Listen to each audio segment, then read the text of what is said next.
Bismillahirrahmanirrahim. Assalamualaikum warahmatullahi wabarakatuh. Alhamdulillahirabbil alamin, wassalatu wassalamu ala sayyidina Muhammadin wa ala alihi wa ashabihi ajma'in, amma ba'du.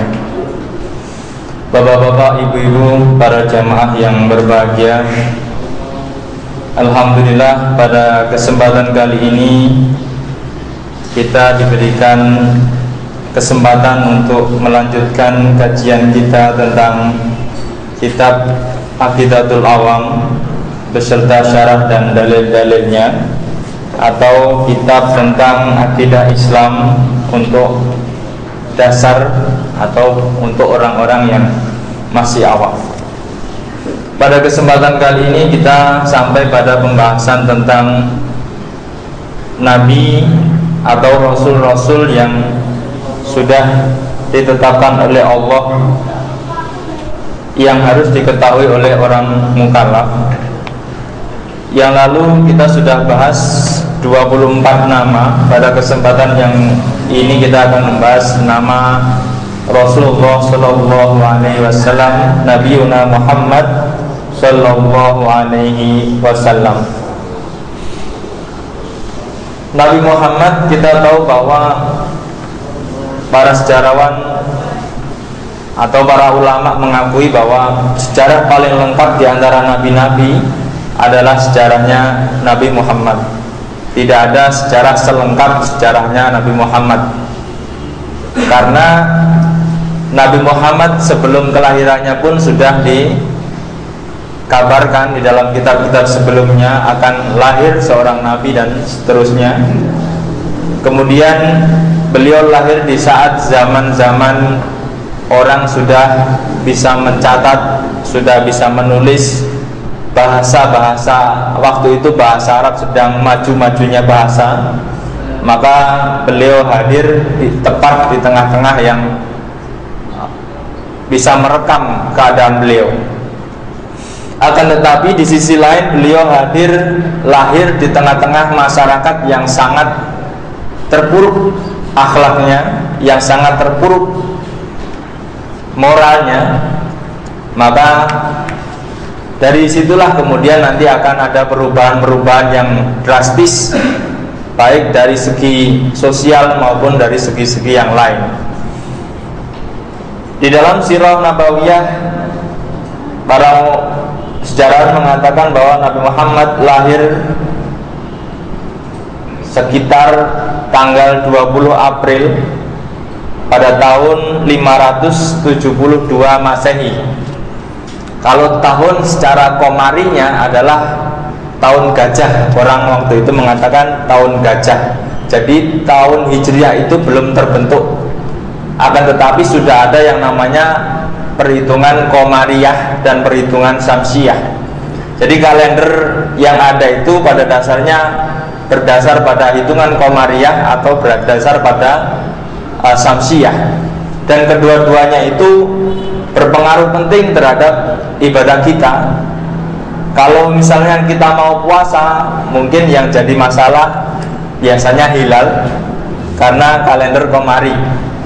Akan tetapi kalau masalah ibadah-ibadah harian seperti sholat kita, itu yang dipakai adalah perhitungan-perhitungan Syamsiyah. Jadi posisi matahari yang dipakai ukuran. Jadi kita tidak boleh menganggap ketika kalender Masehi itu miliknya orang non-Islam, kalau Qomari itu orang Islam, tidak boleh begitu. Karena kedua-duanya itu dijadikan oleh Allah menjadi hitungan dan ukuran.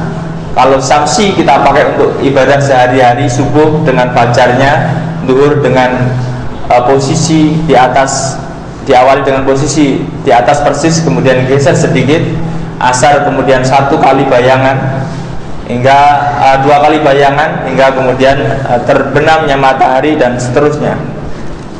Nah, kemudian menurut kalender Qomari, Nabi Muhammad itu lahir 2 bulan setelah hancurnya pasukan Abraha. Ini dikatakan 2 bulan setelah hancurnya pasukan Abraha, yaitu pasukan gajah yang berusaha menghancurkan Mekah demi, mungkin waktu itu demi untuk ekonomi pada dasarnya, Pak. Jadi karena Mekah itu dulu ada zam-zamnya, jadi zam-zam itu adalah sumber air yang tidak ada habis-habisnya. Jadi setiap orang yang melakukan perdagangan dari Yaman ke Syria atau ke Baghdad atau ke Palestina atau ke Mesir itu mesti akan melewati Mekah, dan mesti di situ akan mampir, bermukim, dan kemudian otomatis jadi semacam transit perdagangan. Kita tahu bahwa dijadikan transit perdagangan itu ekonomi akan maju. Maka dari sisi lain, orang Yaman itu punya gambaran bagaimana mengalihkan ekonomi itu makmur di istana. Maka dia berusaha membangun sesuatu yang mirip dengan Ka'bah dan kemudian akan menghancurkan Ka'bah. Waktu itu Islam belum ada. Akan tetapi karena itu Baitullah, maka Allah lah yang menjaga Baitullah itu. Maka kemudian dikatakan dalam sejarah, pasukan gajah itu belum sampai ke Mekah sudah dilokalisir oleh Allah dengan caranya yang kemudian dihancurkan dengan, kita kenal dengan burung ababil atau mungkin sejenisnya lah, entah apa bentuknya, yang di dalam catatan dikatakan bahwa ketika batu itu mengenai gajah, maka gajah itu sudah kemudian meleleh seperti es yang kena api, kira-kira seperti itu. Nggak tahu bagaimana persisnya. Yang jelas begitulah cara-cara Allah menjaga sesuatu yang dilindunginya. Nah, diperkirakan itu terjadi di bulan Muharram, terjadinya di bulan Muharram, kemudian 2 bulan kemudian yaitu bulan Rabiul Awal, atau kita kenalnya dengan bulan Maulud kalau orang Jawa, atau Maulud Nabi, dikatakan bulan Maulud, aslinya adalah bulan Rabiul Awal. Kalau Rabiul Awal dalam terjemahan kita Rabi itu ya mungkin musim semi sebenarnya. Rabiul Awal musim semi yang awal. Jadi kita tahu bahwa April itu ya musim semi, musim dimana tidak panas, tidak dingin. Seperti di Indonesia ini sebenarnya Rabi terus, jadi tidak panas, tidak dingin ya di Indonesia ini. Kalau kita misalkan di Mesir, kita di Madinah atau di daerah sekitar sana, mesti April itulah namanya posisi dimana keadaan kondisi alam itu begitu bersahabat dengan kita. Nanti kalau sudah masuk Desember kedinginan, masuk Agustus kepanasan. Jadi Indonesia itu sangat beruntung sekali diberi musim yang Rabi terus. Nabi Muhammad lahir diperkirakan di saat fajar hari Senin tanggal 12 Rabiul Awal atau bertepatan dengan 20 April 572 Masehi. Nabi Muhammad kecil lahir dalam kondisi yang sudah yatim, bapaknya sudah meninggal, dan kemudian beberapa bulan kemudian ibunya meninggal, dan kemudian diasuh oleh kakeknya. 2 tahun kemudian kakeknya meninggal, dan kemudian diasuh oleh pamannya dan sebagainya.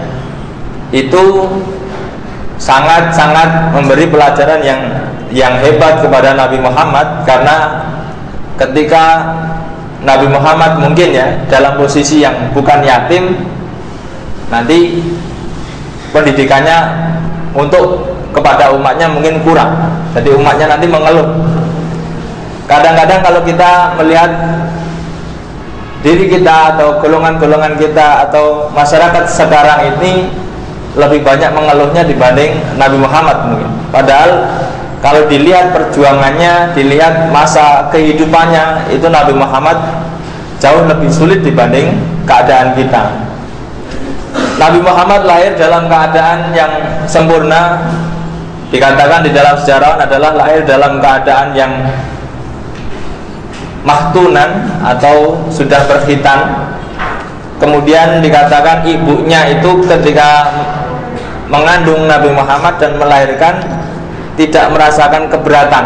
Itu mungkin satu dari sekian mukjizatnya, dan masih banyak lagi hal-hal yang mengiringi lahirnya Nabi Muhammad. Nabi Muhammad tercatat dengan jelas silsilahnya, jadi tidak ada ceritanya tidak jelas. Makanya dikatakan oleh sejarawan Nabi Muhammad itu orang yang paling jelas sekali sejarahnya. Jadi bahkan sampai diketahui silsilahnya dari Nabi Muhammad sampai Nabi Adam. Kalau kita kemarin bahas nabi-nabi itu ada yang tidak kita ketahui siapa kakeknya, siapa ini sampai gak terketahui karena mungkin tidak sesempurna dalam kondisinya Nabi Muhammad. Nabi Muhammad adalah Muhammad bin Abdullah bin Abdul Muttalib bin Hashim bin Abdi Manaf bin Qusay bin Kilab bin Murrah, dan seterusnya banyak sekali, tidak dapat saya sampaikan. Nanti bisa dilihat di dalam sirah-sirah Nabi Muhammad yang banyak sekali yang mencatat tentang sirah Nabi Muhammad, bahkan mulai sebelum lahirnya. Diperkirakan menjadi Rasul atau diangkat menjadi Nabi adalah ketika di saat 17 Ramadan atau 6 Agustus 611 Masehi, yaitu di waktu di saat beliau berada di Gua Hira. Ketika itu memang posisi kaumnya sudah tidak sesuai moralnya. Jadi waktu itu kalau kita lihat sebelum Islam itu perempuan tidak ada harganya. Bahkan jangankan hak waris, hak hidup saja itu perempuan itu kurang. Jadi di zaman Nabi Muhammad atau di zaman Nabi Muhammad dilahirkan itu orang Arab suka mengubur anak perempuannya secara hidup-hidup. Jadi karena kebanggaan itu adalah ketika mempunyai anak laki-laki. Ini pernah saya sampaikan bahwa di saat Nabi Musa anak laki-laki itu dibunuh dan dibiarkan yang perempuan. Akan tetapi di saat Nabi Muhammad atau di saat zaman Jahiliyah itu anak perempuan dibunuh dan dikubur, sementara anak laki-laki dibiarkan. Kemudian apalagi hak waris, apalagi hak poligami. Di zaman itu masih poligami yang tak terbatas.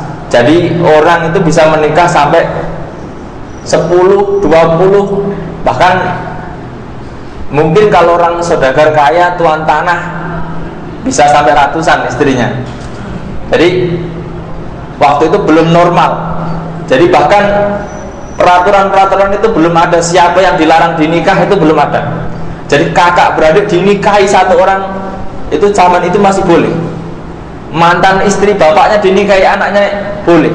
Kemudian dirobah-robah dengan hadirnya Al-Quran, maka Al-Quran memberikan peraturan yang jelas bagaimana ketika orang itu mencuri hukumannya apa, ketika orang itu berzina hukumannya apa, dan siapa yang dilarang dinikahi dan siapa yang boleh dinikahi, itu jelas semuanya. Maka di situ dikatakan siapa saja yang dilarang dinikahi termasuknya adalah orang yang pernah dinikahi bapakmu atau yang pernah dinikah oleh bapakmu itu dilarang oleh dinikahi anaknya. Dulu kenapa kok bisa terjadi seperti itu? Karena mungkin bapaknya istrinya banyak. Anggaplah orang yang punya istri 10 itu tidak semuanya tua kan Pak. Istri yang pertama yang paling tua. Akan tetapi yang bawah ini kan bisa jadi teman anaknya. Nah, kadang dicerai sama bapaknya, kemudian anaknya suka dinikah. Itu waktu itu boleh zaman itu. Kemudian dirubah peraturannya, wala tankihu ma nakaha abaukum, dan janganlah kau menikahi orang yang pernah dinikahi bapakmu. Karena itu secara tidak langsung itu adalah ibu tiri. Jadi tidak boleh ibu tiri dinikahi. Atau ditinggal bapaknya meninggal, tidak boleh juga menikahi orang-orang yang pernah dinikahi bapaknya. Ini peraturan ini jelas. Dan banyak sekali mungkin di dalam surat An-Nisa itu jelas sekali hal-hal yang betapa perubahan-perubahan budaya yang sangat drastis dirubah ketika mulai hadirnya Islam atau mulai hadirnya Nabi Muhammad membawa risalahnya. Nabi Muhammad di saat kecil itu sudah terlihat kecerdasannya, dan kemudian beranjak dewasa beliau sering diajak berdagang oleh pamannya Abu Thalib dan juga mengembala ternaknya Abu Thalib atau mengembala domba. Dan kita tahu rata-rata para nabi itu latihannya mengembala, rata-rata punya peternakan. Karena kalau orang sudah bisa mengembala ternak, biasanya dia akan paham bagaimana mengatur umatnya. Itu rata-rata latihannya menjadi pengembala dulu. Jadi kalau orang punya rasa sayang kepada hewan, otomatis kalau kepada manusia itu akan lebih sayang. Nah, harusnya pemimpin-pemimpin kita itu latihannya juga mungkin mengembala, Pak. Jadi biar bisa tahu mana yang harus dilakukan dan bagaimana caranya dan sebagainya. Bapak-bapak, ibu-ibu yang dirahmati Allah, Nabi Muhammad kemudian di umur 25 tahun menikah dengan Sayyidah Khadijah. Sayyidah Khadijah itu adalah saudagar kaya yang terhormat, akan tetapi beliau janda yang tidak bersuami. Kemudian awalnya adalah Nabi Muhammad itu bekerja kepada Khadijah atau di apa istilahnya? Kalau bahasa sekarang mungkin Nabi Muhammad itu seperti supplier mungkin. Jadi mengantarkan barang dagangan kepada tempat lain dengan cara-cara yang bersih, cara-cara yang logis dan tidak merugikan orang lain. Maka di dalam Al-Quran nanti juga ada peraturan-peraturan bagaimana cara berdagang yang baik. Tidak boleh mengurangi timbangan, tidak boleh menyembunyikan cacat. Makanya di situ nanti ada cara-cara perdagangan yang barokah. Maka dalam hadis pernah saya baca bahwa orang yang berdagang dengan jujur insya Allah akan barokah. Jadi bukan membohongi. Kadang kan orang berdagang yang depan kelihatannya mulus, tapi yang di dalamnya ternyata busuk. Itu biasanya kalau seperti itu nggak akan barokah. Bagaimana bisa barokah? Pembeli saja tidak akan balik lagi kalau melihat orang-orang yang berdagang secara curang. Nah, kemudian Sayyidah Khadijah itu punya rasa percaya kepada Nabi Muhammad, bahkan kagum. Dan untungnya lebih besar ketika yang dilakukan Nabi Muhammad seperti itu. Jadi laris. Mungkin konsep itu diambil orang Cina, murah tapi banyak yang laku daripada jual mahal tapi nggak ada yang laku, kan kira-kira seperti itu. Jadi mungkin orang Cina lebih pinter ngambil dagangnya. Nah, kemudian lama-kelamaan akhirnya dalam catatan yang lain dikatakan Sayyidah Khadijah minta tolong kepada pamannya untuk menanyakan kepada Muhammad. Waktu itu belum menjadi nabi karena masih 25, untuk menikah dengan Khadijah. Ya, kalau kita bahasakan, kita yang orang laki-laki yang belum punya, ibarat kata disenengin orang saudagar kaya, itu kan biasanya minder ya Pak. Kalau bahasa ininya minder, saya seperti ini. Akan tetapi kemudian karena yang suka adalah Khadijah, ya sudah, akhirnya menikah. Dan sejak itulah kemudian nanti hartanya Khadijah itu yang banyak itu menjadi backing atau menjadi modal dakwahnya Nabi Muhammad sampai habis. Jadi bukan kemudian Nabi Muhammad itu ngambil harta untuk dirinya sendiri, tidak, tapi dibuat bekal untuk berdakwah. Maka kita tahu bahwa Nabi tidak mewarisi anak-anaknya harta dan kekayaan. Berbeda dengan kita ketika kita menikah dengan orang yang kaya, saudagar kaya, kadang bukan untuk berdakwah tapi untuk foya-foya. Bapak-bapak, ibu-ibu yang dirahmati Allah, masa-masa Nabi Muhammad menikah dengan Khadijah, kemudian di saat umur 40 tahun 6 bulan 8 hari secara hitungan Komariah itu, Nabi Muhammad mendapat wahyu yang pertama itu, atau menjadi Rasul. Atau kalau dalam hitungan Syamsiah dikatakan 39 tahun 3 bulan 8 hari itu diangkatnya Nabi Muhammad menjadi Rasul. Nah, 5 tahun sebelum itu Nabi Muhammad itu sudah bisa menyatukan suku-suku di Mekah yang saling ingin menunjukkan diri, Pak. Ketika itu mungkin Ka'bah habis direnovasi, kemudian peletakan Hajar Aswad itu menjadi problem. Siapa yang harus meletakkan? Kita nanti akan, kalau kita baca sejarah lebih lengkap akan jelas itu. Jadi rebutan siapa yang harus meletakkan Hajar Aswad ini. Akhirnya tidak ketemu jalan. Akhirnya sudah kita tunggu. Yang bisa memutuskan masalah ini adalah orang yang masuk masjid di hari ini, hari apa paling awal. Yang itu waktu itu begitu. Jadi kayak mengundi gitu. Kemudian dilihat siapa orang yang masuk masjid di hari itu yang paling pertama. Ternyata yang masuk masjid adalah Nabi Muhammad. Akhirnya kemudian Nabi Muhammad dimintai, bagaimana pendapatmu dengan hal ini. Jadi pada dasarnya dia yang berhak menaruh Hajar Aswad di Ka'bah itu. Akan tetapi karena kebesaran Nabi Muhammad, tidak dia sendiri yang menaruhnya, tapi kemudian dia membuka kain, atau mungkin kalau bahasa kita serban. Kemudian setiap pimpinan suku ini diberikan ujung-ujungnya. Jadi yang meletakkan akhirnya bersama-sama. Ini konsep bagaimana mempersatukan suku-suku. Ini sebelum jadi nabi, Pak. Jadi sebelum jadi nabi itu sudah dikatakan al-amin, atau orang yang bisa dipercaya. Ya, kita tahu bahwa nabi-nabi sebelumnya pun juga sama seperti itu. Rata-rata dari kecilnya sudah ada kebijaksanaan yang sangat dalam. Maka kenapa Nabi Muhammad itu ketika bulan Ramadan, ya, bulan Ramadan ini sebelum tahun Hijriah diadakan, bulan ini sudah ada, Pak, namanya bulan Ramadan. Ketika bulan Ramadan, Nabi Muhammad itu sebelumnya suka takhonnus. Kalau bahasa Jawanya mungkin tirakat. Kalau bahasa kita mungkin riadoh, atau mengasingkan diri untuk menenangkan diri. Nah, di Gua Hira itu sebenarnya bukan hanya sekali itu.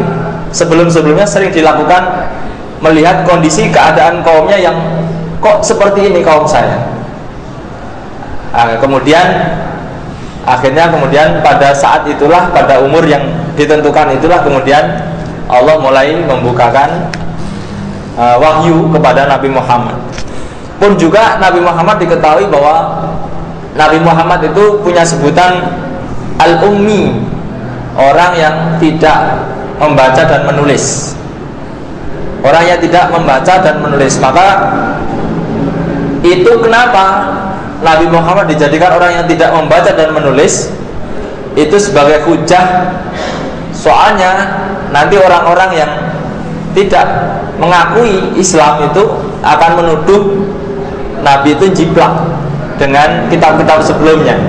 Karena isi Al-Quran itu pada dasarnya adalah pelengkap dari kitab-kitab yang sudah diturunkan sebelumnya.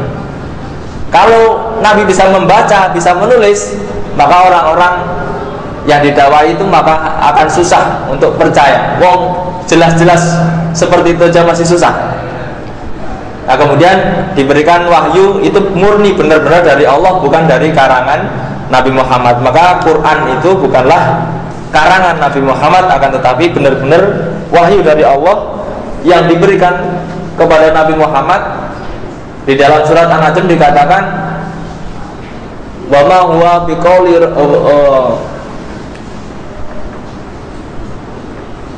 rasulin karim. Di dalam surat An-Najm nanti bisa dilihat bahwa Al-Quran itu pada dasarnya wahyu dari Allah yang diberikan kepada Nabi Muhammad, yang diterjemahkan oleh malaikat Jibril. Kita tahu bahwa kalamullah itu bukan bahasa Arab, bukan bahasa Inggris, bukan bahasa Indonesia. Kalamullah, Pak.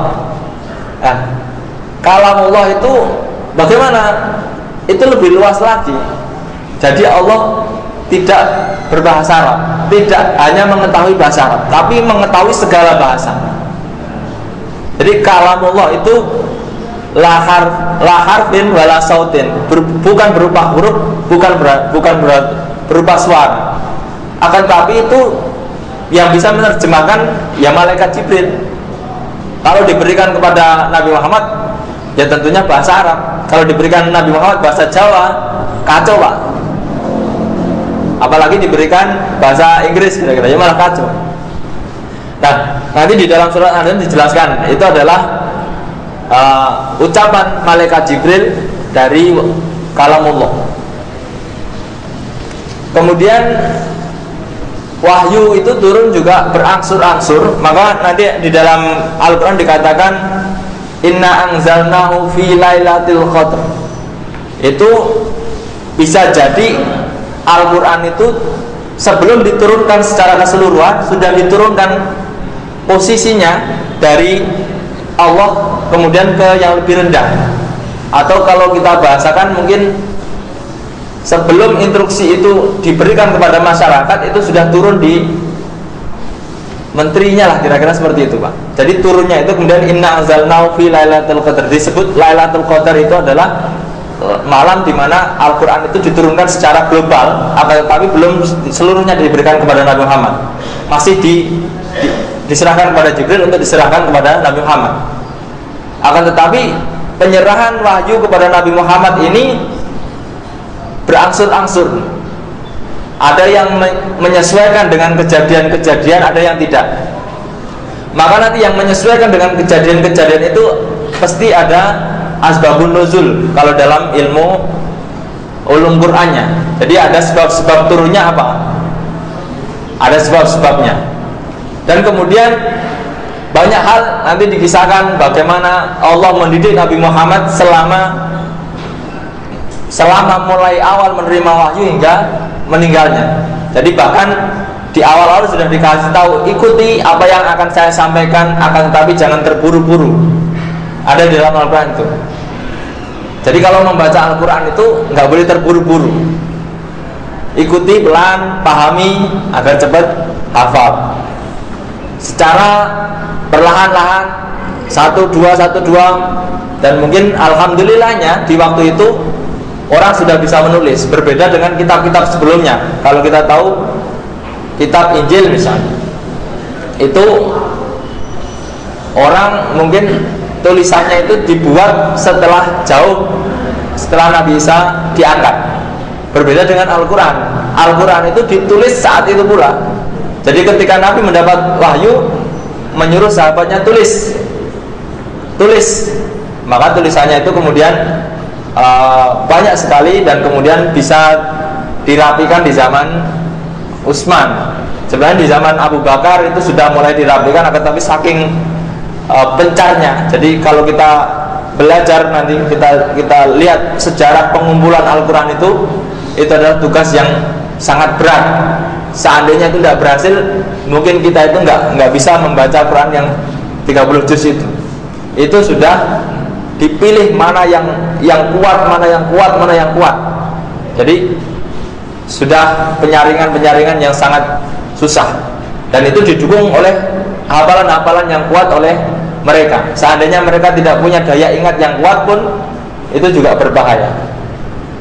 Bapak-bapak, ibu-ibu yang dirahmati Allah, banyak sekali sebenarnya apa yang menjadi dasar, atau kalau nabi-nabi sebelumnya mungkin hanya 1-2 ayat atau paling maksimal 1 surat di dalam Al-Quran keterangannya. Akan tetapi Nabi Muhammad ini, kalau kita mau kaji lebih dalam, ya seluruh Al-Quran itu akan menggambarkan kondisi cara Nabi Muhammad berdakwah, cara Nabi Muhammad menyikapi kaumnya, cara Nabi Muhammad menyikapi musuhnya. Belum lagi didukung nanti sejarah-sejarah yang ada di dalam catatan para sejarawan atau hadis-hadis, sangat banyak sekali dan mungkin tidak dapat saya sampaikan dalam satu waktu yang singkat ini. Sebagian ayat yang menunjukkan kerasulannya adalah di dalam surat Saba, dikatakan a'udzubillahi minasyaitonirrajim, bismillahirrahmanirrahim, wa ma arsalnaka illa kafatan linnas. Dikatakan bahwa Rasulullah SAW ini adalah Rasul untuk seluruh manusia. Jadi bukan hanya untuk kaumnya. Maka kalau kita lihat dari kata-kata para Rasul ini, kalau Rasulullah sebelumnya mungkin bahasanya ya qaumi, wa ya qaumi. Tapi kalau Nabi Muhammad beda. Bahasanya adalah ya ayyuhan nas. Kemudian ketika sudah hijrah sebagian besar menggunakan ya ayyuhalladzina amanu. Jadi lebih luas lagi.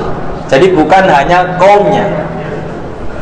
Nabi Muhammad ini juga termasuk Rasul yang mempersatukan manusia sebenarnya.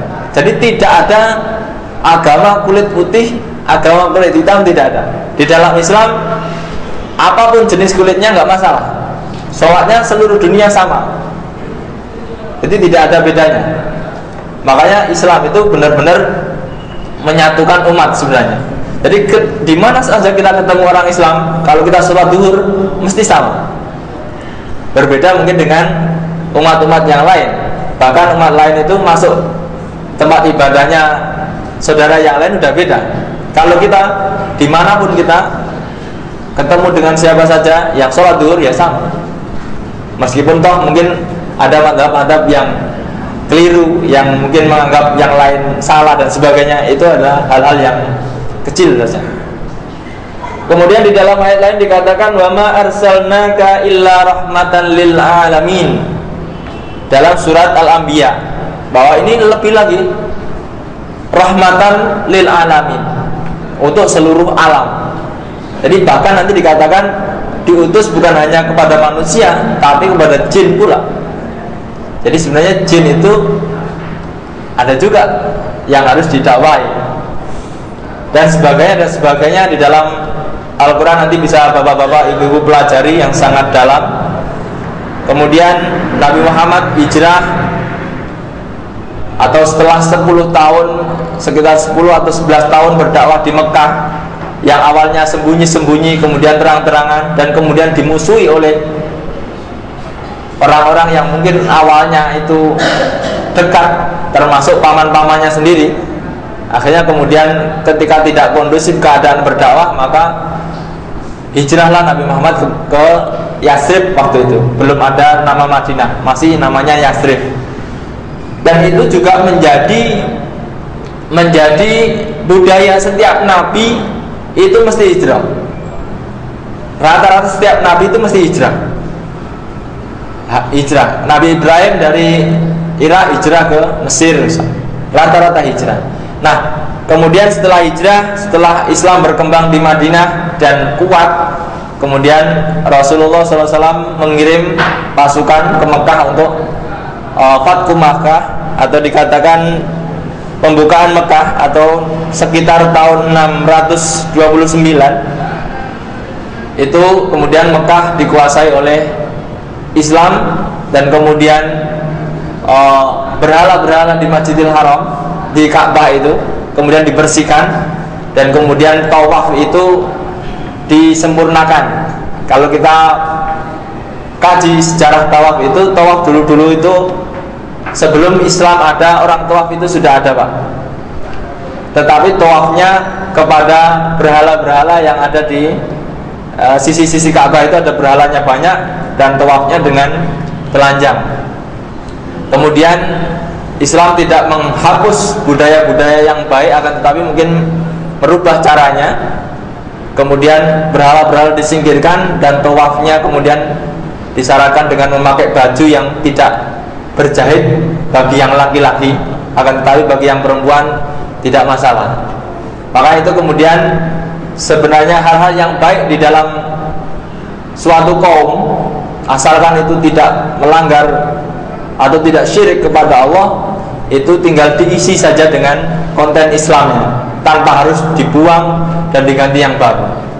Maka kalau kita lihat ulama-ulama yang datang ke Indonesia awal-awal dulu itu tidak membuang budaya, akan tetapi merubah isinya.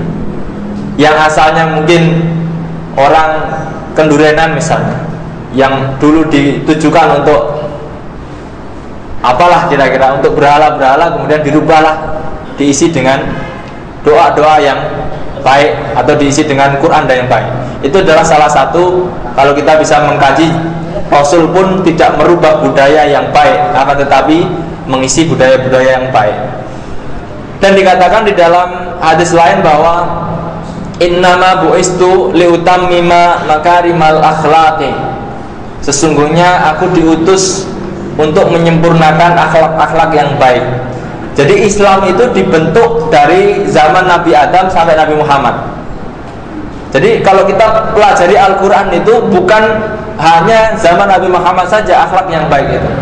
Ada nanti akhlaknya Nabi Ibrahim, ada akhlaknya Nabi Yusuf, ada akhlaknya Nabi Yunus dan sebagainya. Itu kita harus ambil sesuai dengan keadaan kita. Kalau kita sebagai pejabat negara, ya tentunya kita harus meniru Nabi Yusuf. Beliau pejabat negara. Kalau kita jadi raja, ya kita nirunya Sulaiman. Kalau kita jadi pekerja tukang kayu, nirunya Nabi Zakaria. Kalau kita seorang ahli perbintangan dan sebagainya, Nabi Idris. Semuanya sudah ada contohnya. Maka akhlak-akhlak yang baik itu sudah diciptakan sejak Nabi Adam sampai Nabi Muhammad meninggal. Al-Quran itu penuh akhlak yang baik dari awal sampai Nabi Muhammad meninggal. Maka ayat yang terakhir dikatakan al-yauma akmaltu lakum dinakum wa atmamtu alaikum ni'mati wa raditu lakumul islam madina. Maka orang Islam kalau dia mengaku Islam yang benar, maka akhlaknya akan baik. Kalau dia masih mengaku-ngaku kok akhlaknya kurang baik, berarti belum sempurna Islamnya. Dalam hadis juga banyak al-islamu man salima min yadihi, atau Islam, orang yang Islam adalah orang yang menyelamatkan tetangganya dari lisannya dan tangannya. Jadi nanti banyak sekali. Maka kalau orang sedikit-sedikit ngajak tengkar, itu mungkin cara berislamnya belum sempurna. Karena Rasulullah itu meskipun perangnya banyak, bukan berarti dia ofensif, tidak, tapi defensif. Pertahanan keimanan dan pertahanan diri. Tidak untuk invasi, tidak untuk menguasai, dan tidak. Akan tetapi untuk mempertahankan keimanan, kalau nggak perang, ya kita nggak bisa. Sementara waktu itu kita tahu bahwa Nabi Muhammad adalah tokoh yang berpengaruh, yang ditakuti oleh musuh-musuhnya, kira-kira seperti itu. Jadi dikeroyok lah, kira-kira seperti itu. Bapak-bapak, ibu-ibu yang dirahmati Allah, sangat banyak sekali akhlak-akhlak yang diajarkan oleh Allah kepada Rasulnya yang harus kita tiru, yang sudah disampaikan di dalam Al-Quran, di dalam hadis, maupun mungkin di catatan-catatan yang lain, yang kita dianjurkan untuk mengikuti semaksimal kita mampu. Meskipun mungkin tiada orang yang akan mampu mengikuti 100% akhlak Nabi, tapi setidaknya kita mampu mengikuti sebagian, entah di dalam hal cara berbicara kita, atau cara bagaimana kita bersikap kepada orang lain, atau dalam keadaan halal yang dianjurkan oleh Allah Subhanahu wa taala. Bapak-bapak, ibu-ibu yang dirahmati Allah,